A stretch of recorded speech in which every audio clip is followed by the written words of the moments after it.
not very wide, but it is long. Too long to walk around. You have been lost for days. You're out of energy, but you know there is civilization on the other side of this canyon. Not even very far, maybe like a couple hours walk. But you know that you don't have much time left. And then that is your only option, that is your only goal. You notice that there's a large redwood tree that has fallen across this canyon.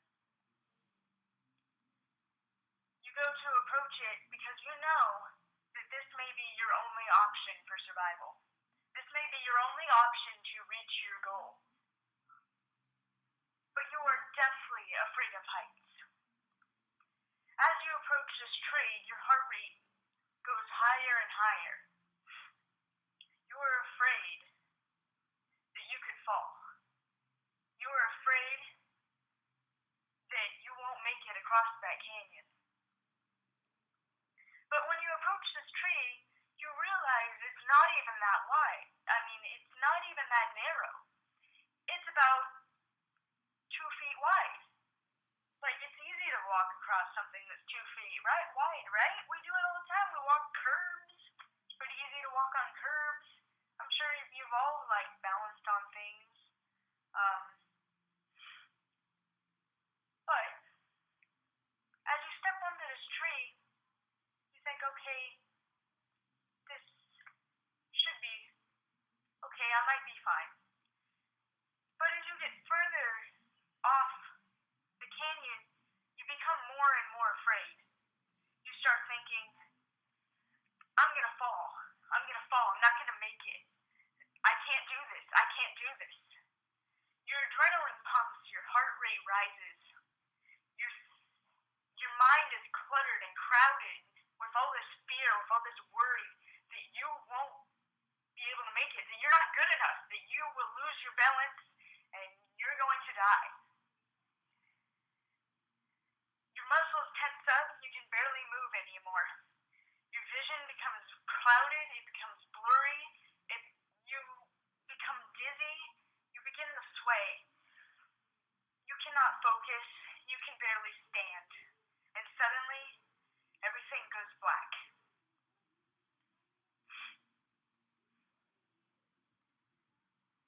So, you may think, yeah, you were right for being afraid of heights. Because you did fall. But was it really the fact that you were so up high that you failed? Was it really the challenge that killed you? No. It was the fear that killed you.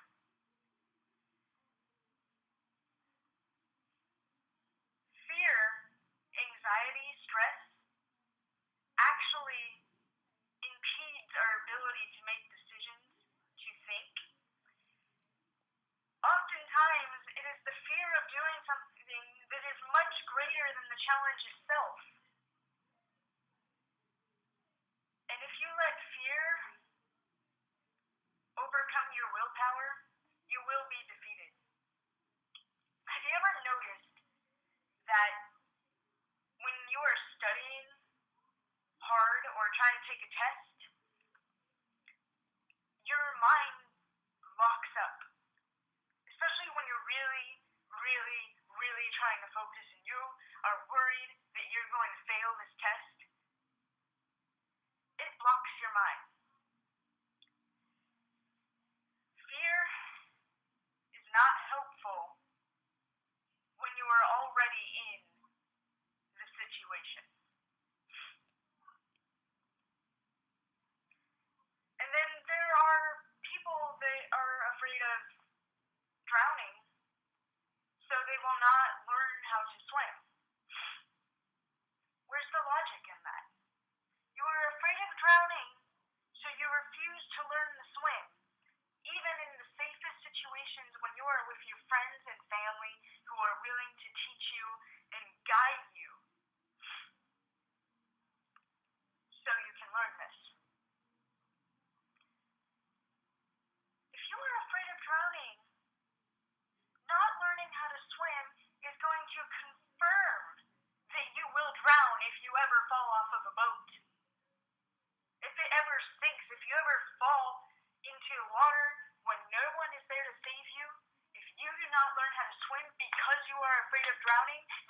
drown. We have to face our fears. Because if we don't, they will stop us and we will not make it. There are certain fears that are good. They are the fears that motivate us.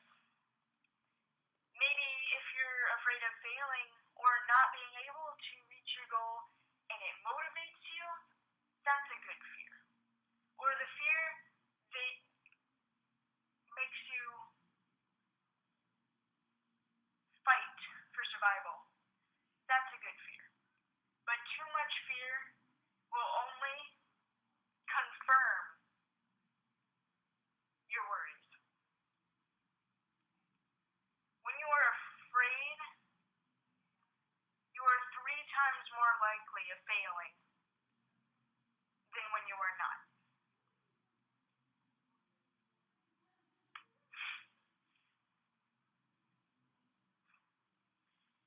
So, if there's anything you must fight in your life, spend your life overcoming something, you need to overcome fear, because when you overcome fear, you are finally freed. When you're able to control your fears, you can achieve so much more in life. So please do not let your fears stop you. There is this quote I really love by Henry Ford. He says, "Those who believe they can and those who believe they cannot are both usually right." Because when you believe you can do something, you put all your effort into it and you really try to achieve that goal. But when you believe you can't, you don't even try. And you will never move forward.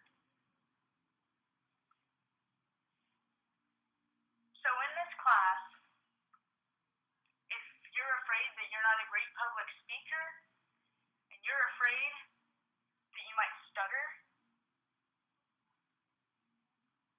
don't be. Don't be afraid. We all stutter. We all start out as noobs.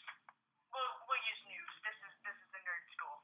Anyway, we all start out at the bottom, and as we try again, we work our way up. There was a time when I was deathly afraid of just talking to people, just looking people in the eyes. I had no friends. I was bullied. I would shake and shiver and cry if I ever had to give a presentation in class. By the time I graduated high school, I gave a speech in front of more than 500 people, which made the front cover of the high school brochure. My speech represented the graduation. And I came from a time in my life where I believed I was useless and I believed I could never do anything. I believed that I was weak, that I could not speak, that I could not